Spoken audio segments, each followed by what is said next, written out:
दोस्तों नमस्कार। आप देख रहे हैं फ्रंट पेज। मैं गिरिजेश्वर प्रसाद। जला अस्थियां बारी बारी, चिटकाई जिनमें चिंगारी, जो चढ़ गए पुण्य वेदी पर, लिए बिना गर्दन का मोल, कलम आज उनकी जय बोल, कलम आज उनकी जय बोल।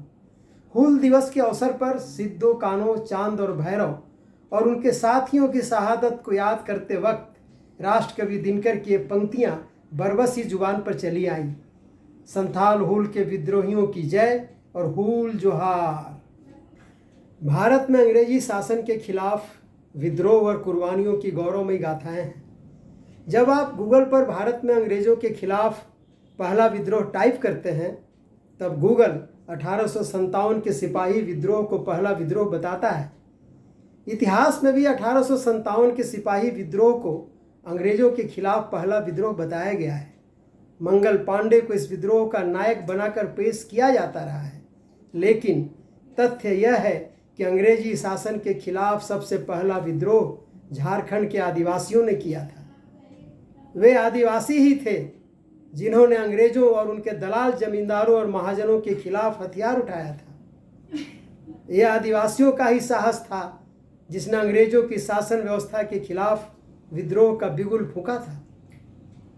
जमींदार, महाजन, पुलिस, राजदेन, आमला को गुजुक मार, यानी जमींदार, महाजन, पुलिस और सरकारी अमलों का नाश हो का उद्घोष किया था। आदिवासियों को इसकी भारी कीमत चुकानी पड़ी थी। हजारों आदिवासियों ने यातनाएं झेली और शहादतें दी। अकेले संथाल हुल के दौरान 30,000 से ज़्यादा आदिवासी मौत के घाट उतार दिए गए थे। इनमें सिद्धू कान्हो, चांद और भैरव प्रमुख थे। चारों सहोदर भाई थे। आदिवासी विद्रोहियों को सबक सिखाने के लिए अंग्रेजों ने क्रूरता की सारी हदें पार कर दी थी। एक तरफ चांद और भैरव को अंग्रेजों ने मृत्युदंड दिया, तो सिद्धो और कान्हो को भोगनाडीह में पेड़ से लटकाकर उनकी हत्या कर दी। संथाल हुल यानी संथाल विद्रोह का केंद्र झारखंड का संताल परगना था। इसकी शुरुआत साहिबगंज के भोगनाडीह से 30 जून 1855 को हुई थी। इसी दिन सिद्धू और कान्हो की अगुवाई में हजारों आदिवासियों ने विद्रोह का ऐलान कर दिया था। 1942 के अंग्रेजों भारत छोड़ो के आह्वान से 87 साल पहले 1855 में आदिवासियों ने अंग्रेजों हमारी माटी छोड़ो का आह्वान किया था। यह 1857 के सिपाही विद्रोह से 2 साल पहले की घटना है। जल, जंगल और जमीन और आदिवासी अस्मिता की रक्षा के लिए संथाल जनजाति के प्रतिरोध की यह सबसे बड़ी घटना थी। ब्रिटिश हुकूमत तथा जमींदारी और महाजनी शोषण के खिलाफ संथालों का यह अकेला विद्रोह नहीं था। यह न तो पहला विद्रोह था और न ही आखिरी। लेखकों एवं चिंतकों के अनुसार झारखंड में अंग्रेजी हुकूमत के खिलाफ 1 दर्जन से अधिक विद्रोह हुए थे। तिलका मांझी का हुल, सिद्धू कान्हू का संथाल हुल और बिरसा मुंडा का उलगुलान इनमें प्रमुख हैं। आदिवासियों के विद्रोह के मूल में 3 कारण बताए जाते हैं। जन जवार में प्रकाशित एक लेख में वरिष्ठ पत्रकार विशद कुमार संथाल विद्रोह के 3 कारण बताते हैं। पहला, जल, जंगल और जमीन पर हक का सवाल। दूसरा, ब्रिटिश हुकूमत की लगान वसूलने की नीति और जमींदारों की नीयत। तीसरा, महाजनों द्वारा सूदखोरी के जरिए आर्थिक शोषण। 1767 में अंग्रेजों के कदम पड़ते ही आदिवासियों में असंतोष की चिंगारी सुलगने लगी थी। अकाल और आपदाओं के दौरान भी स्थानीय जमींदारों और साहूकारों ने आदिवासियों का शोषण और दमन बंद नहीं किया था। इससे असंतोष की चिंगारी को आग बनते देर नहीं लगी और 1771 तक आदिवासी विद्रोही हो चुके थे। 1784 आते आते विद्रोह की आग धधक उठी और तिलका मांझी के नेतृत्व में आदिवासियों ने विद्रोह कर दिया। इसे तिलका मांझी का हुल कहा जाता है। 13 जनवरी 1785 को तिलका मांझी को भागलपुर में एक बरगद के पेड़ से लटकाकर उन्हें फांसी दे दी गई थी। विचारकों का मानना है कि तिलका मांझी के हुल ने संथालों में विद्रोह की चिंगारी पैदा कर दी थी।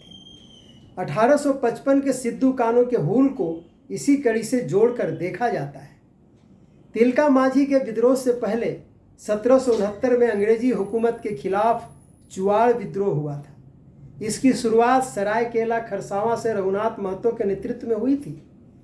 विद्रोह का विस्तार तत्कालीन मानभूम से होते हुए धालभूम, नीमडी, पातकोम, झरिया और पंचेत आदि क्षेत्रों तक हो गया था।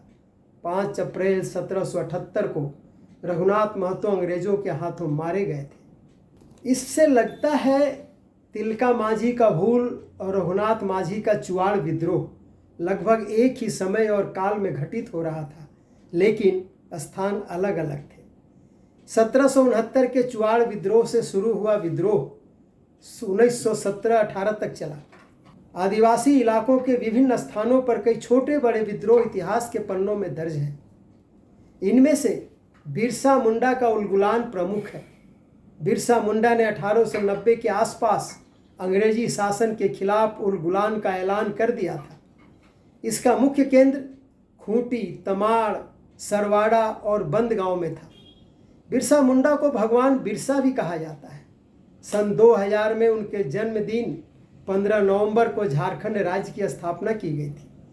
बिरसा मुंडा का जन्म 15 नवंबर 1875 को हुआ था और 9 जून 1900 को उनकी मृत्यु जेल में ही हो गई थी। तमाड़ विद्रोह, हो विद्रोह, पहाड़िया विद्रोह, पाकुड़ विद्रोह, सरायकेला का विद्रोह, टुंडी विद्रोह और कोल्हान विद्रोह जैसे 1 दर्जन से ज़्यादा विद्रोह इतिहास के पन्नों में दर्ज है। इन पर कई लेखकों के हिंदी, अंग्रेजी समेत कई भाषाओं में पुस्तकें भी प्रकाशित हो चुकी हैं। झारखंड क्षेत्र के आदिवासियों ने अंग्रेजों के खिलाफ सबसे पहले विद्रोह किया था। यातनाएं झेली और कुर्बानियां दी। आदिवासियों के संघर्ष के सामने अंग्रेजी हुकूमत की नींव हिल गई थी। अंग्रेजी हुकूमत आदिवासियों के विद्रोह को दबाने में असफल अवश्य हो गई थी, परंतु विद्रोही नायकों ने अंग्रेजों के भीतर डर तो पैदा कर ही दी थी। भारत के बाकी हिस्सों में राजे रजवाड़े आपस में लड़ रहे थे, अपनी सल्तनत को बचाने के लिए अंग्रेजों की मदद कर रहे थे और उनसे मदद ले भी रहे थे। आम लोग अंग्रेजों को दूर से ही देख रहे थे। जब देश भर में कहीं भी अंग्रेजी शासन के खिलाफ कोई आवाज़ नहीं उठ रही थी, उसी समय अभी के झारखंड और इससे लगे बिहार और बंगाल का इलाका आदिवासियों के विद्रोह का गवाह बन रहा था। साधन विहीन आदिवासी जल, जंगल, जमीन और अपनी पहचान को दुनिया के सबसे शक्तिशाली शासन के दमन से बचाने के लिए युद्धरत थे। विद्रोही नायकों का संघर्ष और उनकी शहादतें इतिहास के पन्ने पर दर्ज अवश्य हैं, परंतु वे हाशिए पर पड़ी हुई लगती हैं। बहरहाल, हूल दिवस के अवसर पर विद्रोही नायकों को एक बार फिर हूल जोहार। धन्यवाद, नमस्कार।